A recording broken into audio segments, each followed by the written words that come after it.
Yo, what is going on, guys? Welcome back to another Dragon Ball video, and I know this one might look a little bit different from what you've been seeing as of late, but we were just given some huge news regarding Super Dragon Ball Heroes over on Twitter. Now, before we do hop into the news, I want to give a big shout out to my boy Rhyme and Truth as well, because without Rhyme tweeting it out and Truth showing me that tweet, I probably wouldn't have known this until like a couple hours later. But anyways, a little history lesson first for those of you who might not know what Super Dragon Ball Heroes is. Super Dragon Ball Heroes is also referred to usually as Super Dragon Ball Heroes Universe Mission, and it's the 5th installment to the Dragon Ball franchise. Now, the anime itself is primarily just a promotional feat for the Dragon Ball Heroes video game, and is based on the Universe Mission line that makes up the Prison Planet Saga. I know a lot of you guys might know what the Prison Planet Saga is, you know, Cumber, Super Saiyan 4 Goku, Super Saiyan Blue Goku, things like that. I know a lot of you probably already seen that, but you didn't really know what you were watching or what it was for, so that's a little bit of an explanation on that. So the story primarily revolves around time travel. When Trunks returns from the future to train with Goku and Vegeta again, he abruptly vanishes for some reason. Then this mystery guy named Fu appears, and he tells him that Trunks has been locked up on the prison planet.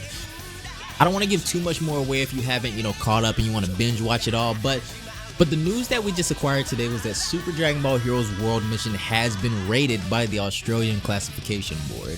Now, what exactly does this mean?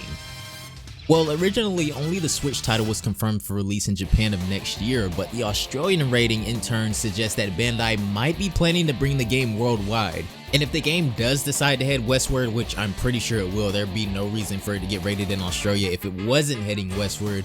That could mean huge things for Dragon Ball gaming and Dragon Ball period from now on, to be honest.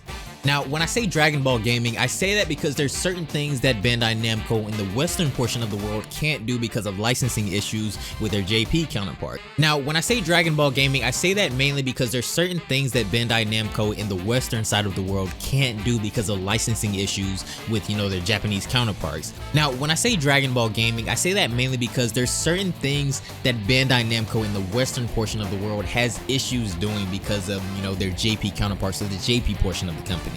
For example, if any of you guys play Dokkan out there, if you remember when Super Saiyan 3 Future Trunks and Team Gohan, for example, if any of you guys play Dokkan, if you remember when Super Saiyan 3 Gohan and Trunks came to JP, they didn't come to Global specifically because they could not. It wasn't just because Global was getting shafted, it's specifically because Global could not bring those Dragon Ball Heroes characters over to the Global side of the game. They had to stay on JP. There's a couple more like that in the game, but that's just a main example. So, with Super Dragon Ball Heroes World Mission coming to hopefully America, like I said, it hasn't been confirmed that it will be westernized, but it does look like it's moving in the western portion of the world. So if that does happen, that leaves the door open for so much cool stuff in Dragon Ball. I'm talking Super Saiyan 4 Vegito could really become a thing now. We'll definitely be seeing Super Saiyan 3 Gohan and Trunks and Dokkan. We'll probably see them in Legends. Who knows what's on the table for Xenoverse 3? I have no clue, but Xenoverse 3 didn't really...